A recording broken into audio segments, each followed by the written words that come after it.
Hello guys! Hello! This is for Taurus. Welcome sa aking channel. Welcome guys. Ano ba ang ginagawa nyo sa ngayon? Nasaan ba kayong sulok ng mundo? Comment down below if you're resonated. Please like, share, and subscribe.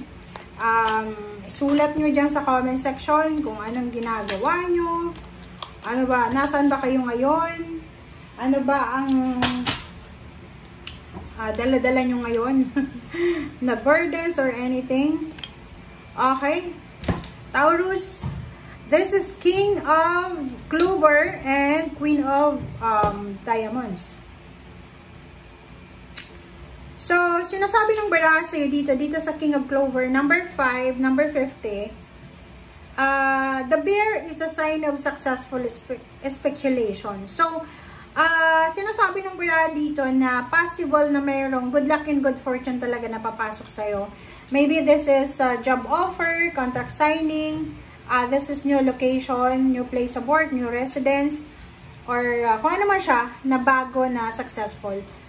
Dito naman sa number 12, number 3, children signify friendly disposition. So, yun, sinasabi ng baraha sa'yo na posibleng ikaw makakatanggap ka ng trabaho because there's someone na like, for example, friends or kamag-anak mo na tutulungan ka para makakuha ng trabaho. Okay.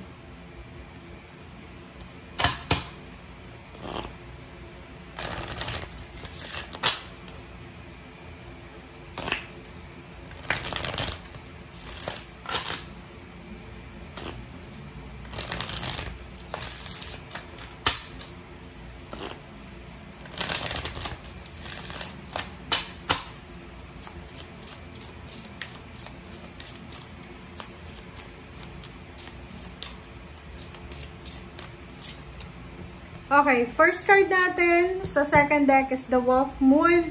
Number 1, new beginnings. Wow! Congratulations sa lahat ng Taurus kasi alam mo yung Taurus, for our past readings, masyado na silang impatient sa paghihintay ng new beginning. So, dito sa Wolf Moon na to, congratulations talaga. Lahat ng Taurus, tapikin nyo yung balikat nyo kasi parang sinasabi dito na sa sobrang pagiging mapasensya nyo, the universe will grant all your wishes.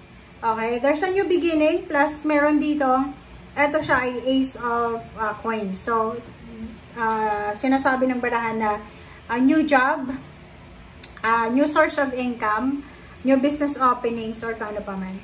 Number 37, 7, 8, 9, 10, this is 10. So, sinasabi ng barahan na if you need some help, you need to reach out. For example, may kailangan ka ng tulong, kailangan mong humingi ng tulong.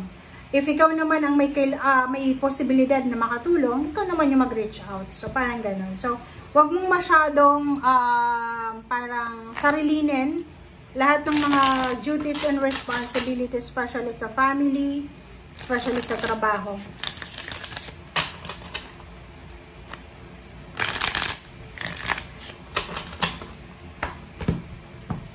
Alright, guys, Taurus, 7 of Swords, this is Gemini energy, and the Sun.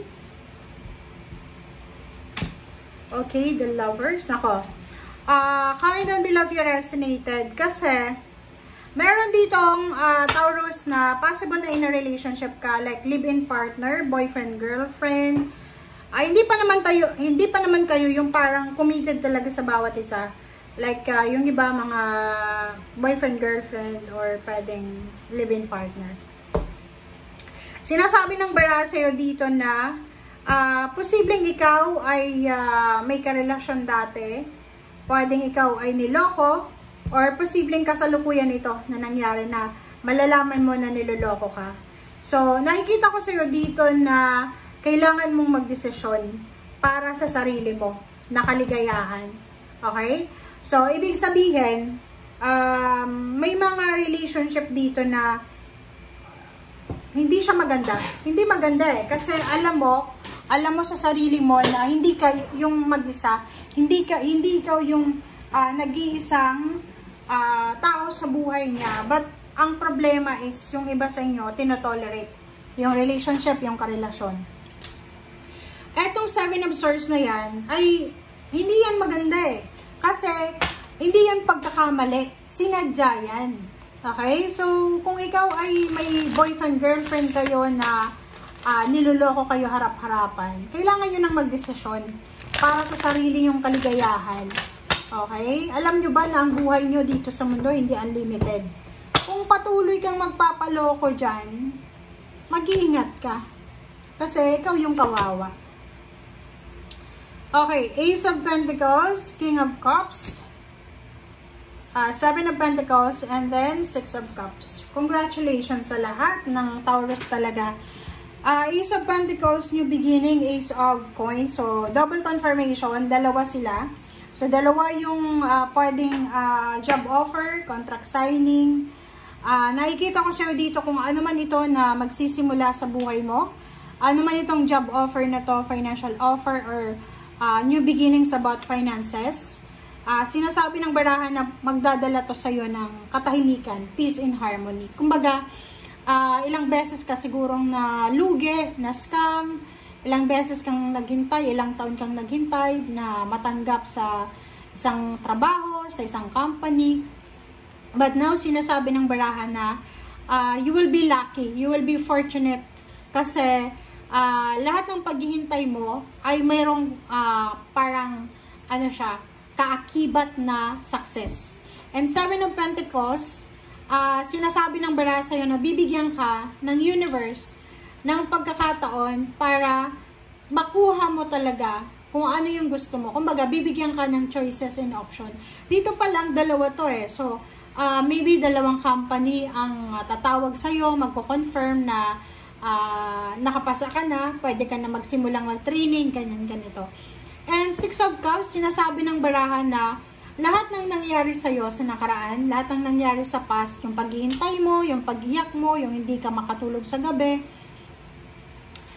yung parang down na down ka, yung hindi ka makakain, hindi ka makatulog, hindi ka makalabas ng bahay, kasi ang iniisip mo is parang, ano ka eh, tawag doon, yung ikaw na yung pinaka less fortunate sa lahat. But ngayon, sinasabi ng barahan na babalikan mo siya. Babalikan mo yung panahon na down ka. Yung panahon na akala mo wala ng pag-asa. And magiging sobrang grateful and thankful ka. And then, ang sasabihin mo lang, kaya pala. Kaya pala hindi ako mapasok-pasok sa trabaho. Kaya pala hindi ako na-promote. Kaya pala hindi ako makapunta ng ibang bansa. It's because may nakatadhana para sa akin. May nakalaan para sa akin. Okay? So, yan guys ang sinasabi ng baraha. Thank you for watching. Bye!